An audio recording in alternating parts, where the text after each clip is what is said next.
다음 날 아침이 되자 모든 대제사장과 백성의 장로들이 예수님을 죽이려고 논의를 하였습니다. 그들은 예수님을 묶어 총독인 빌라도에게 데려가 그에게 넘겨주었습니다. 유다가 자살함. 예수님을 배반한 유다는 예수님이 유죄 판결을 받은 것을 보고 양심의 가책을 느꼈습니다. 그래서 은 30개를 대제사장과 장로들에게 돌려주었습니다. 유다가 말했습니다. 내가 죄 없는 피를 팔아 넘기는 죄를 지었습니다. 그들이 대답하였습니다. 그게 우리와 무슨 상관이냐? 그것은 너의 문제다. 유다는 은화를 성전 안에 내던지고 나가서 목매어 자살했습니다. 대제사장들이 성전에서 그 돈을 거두고 말했습니다. 이 돈은 핏값이니 성전에 두는 것은 안 될 일이다. 그들은 서로 의논하여 그 돈으로 토기장이의 밭을 사 나그네들의 묘지로 삼기로 결정했습니다. 그 밭은 지금까지 피밭이라고 불립니다. 그래서 예언자 예레미야가 말한 것이 이루어졌습니다. 그들이 은화 30개, 즉 이스라엘 사람들이 몸값이라고 정한 값을 받았다. 그리고 토기장이의 밭을 샀는데 밭값으로 그 돈을 주었다. 이것은 주께서 내게 지시하신 그대로이다. 빌라도가 예수님께 질문함. 예수님께서 총독 앞에 서셨습니다. 총독이 예수님께 물었습니다. 당신이 유대인의 왕이요? 예수님께서 내가 말하였다 라고 대답하셨습니다.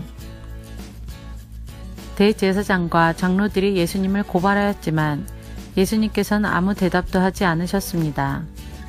그래서 빌라도가 예수님께 말했습니다.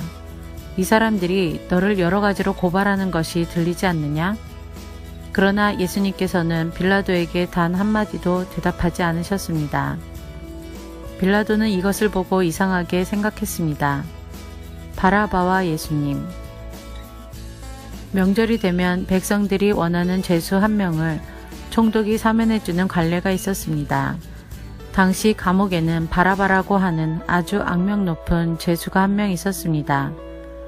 사람들이 모였을 때 빌라도가 말했습니다. 너희는 누구를 놓아주기를 원하느냐?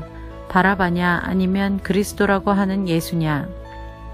빌라도가 이렇게 말한 것은 사람들이 예수님을 시기해서 자기에게 넘겨준 것을 알고 있었기 때문이었습니다. 빌라도가 재판석에 앉아 있을 때 그의 아내가 사람을 보내 말했습니다.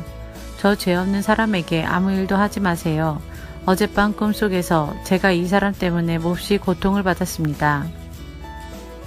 그러나 대제사장들과 장로들은 군중들에게 바라바를 놓아주고 예수님을 죽이도록 요청하라고 시켰습니다. 빌라도가 사람들에게 말했습니다. 이 두 사람 중에 누구를 석방시켜 주길 원하느냐? 사람들이 대답했습니다. 바라바요. 빌라도가 물었습니다. 그러면 그리스도라고 하는 예수는 어떻게 해야 하겠느냐? 그들이 모두 대답했습니다. 그를 십자가에 매달아 죽이시오. 빌라도가 물었습니다. 그 이유가 무엇이냐? 그가 무슨 악한 일을 했느냐? 그러자 사람들은 더 크게 소리쳤습니다. 그를 십자가에 매달아 죽이시오. 빌라도는 자기로서는 어찌할 도리가 없다는 것을 깨달았습니다. 그리고 잘못하면 폭동이 일어날지도 모른다고 생각하였습니다. 그래서 그는 물을 떠다가 사람들 앞에서 손을 씻으며 말했습니다. 나는 이 사람의 피에 대하여 아무런 책임이 없다. 너희가 알아서 해라. 사람들이 한결같이 대답했습니다. 그의 피에 대한 책임은 우리와 우리 아이들이 지겠습니다. 결국 빌라도는 바라바를 풀어주었습니다. 그리고 예수님을 채찍으로 때리게 한 후 십자가에 매달도록 내어주었습니다. 총독의 군인들이 예수님을 총독의 관저로 끌고 들어갔습니다. 그러자 모든 부대원이 예수님 주위로 모였습니다. 그들은 예수님의 옷을 벗기고 대신 붉은색 옷을 입혔습니다. 그리고 가시로 왕관을 엮어 예수님의 머리 위에 씌웠습니다. 그들은 예수님의 오른손에 지팡이를 쥐어주었습니다. 그리고 유대인의 왕 만세라고 말하며 예수님께 무릎 꿇고 절하면서 놀렸습니다. 그들은 예수님께 침을 뱉고 지팡이를 빼앗아 예수님의 머리를 쳤습니다. 예수님을 실컷 조롱한 후에 붉은색 옷을 벗기고 원래의 옷으로 다시 입혔습니다. 그리고 예수님을 십자가에 매달아 죽이려고 끌고 갔습니다. 십자가에 못 박히심. 군인들이 나가다가 구레네 출신의 시몬이라는 사람을 만났습니다. 군인들은 그에게 강제로 예수님의 십자가를 지고 가게 하였습니다. 그들은 골고다라는 곳으로 갔습니다. 골고다는 해골의 땅이라는 뜻입니다. 군인들은 예수님께 쓸개즙을 섞은 포도주를 주어 마시게 하였습니다. 그러나 예수님께서는 맛을 보시고는 마시려고 하지 않으셨습니다. 군인들이 예수님을 십자가에 못 박고 제비를 뽑아 예수님의 옷을 나누어 가졌습니다. 그리고 거기 앉아서 예수님을 계속 지켜보았습니다. 그들은 예수님의 머리 위에 이 사람은 유대인의 왕 예수다 라고 쓴 제패를 걸어 놓았습니다. 그때 두 강도가 예수님과 함께 십자가에 못 박혔습니다. 한 사람은 오른쪽에 다른 한 사람은 왼쪽에 매달렸습니다. 지나가던 사람들이 고개를 저으면서 예수님께 욕을 하였습니다. 성전을 헐고 3일 만에 다시 세운다는 사람아, 내 자신이나 구원하여라. 만일 하나님의 아들이라면 십자가에서 내려와 보아라. 이와 같이 대제사장들도 율법학자들과 장로들과 함께 예수님을 조롱하며 말했습니다. 이 사람이 다른 사람들은 구하면서 자기 자신은 구하지 못하는구나. 그는 이스라엘의 왕이니 지금 십자가에서 내려오라지. 그러면 우리가 그를 믿겠다. 그가 하나님을 믿는다는데 하나님께서 원하신다면 그를 당장 구원해 주시라고 그래라. 자신이 나는 하나님의 아들이라고 했으니까 말이다. 예수님과 함께 십자가에 못 박힌 강도들도 똑같은 욕을 예수님께 했습니다. 예수님께서 돌아가심. 낮 12시부터 오후 3시까지 온 땅이 어둠에 덮였습니다. 오후 3시쯤에 예수님께서 엘리 엘리 라마 사박다니 하고 큰 소리로 외치셨습니다. 이 말은 나의 하나님 어찌하여 나를 버리셨습니까? 라는 뜻입니다. 거기 서 있던 사람들이 이 말을 듣고 말했습니다. 이 사람이 엘리야를 부른다. 그러자 얼른 한 사람이 뛰어가서 해면을 가져다 신 포도주를 적셨습니다. 그리고 예수님께서 마시도록 지팡이에 매달아 주었습니다. 나머지 사람들이 말했습니다. 가만 놔두어라. 엘리야가 그를 구원하러 오나 보자.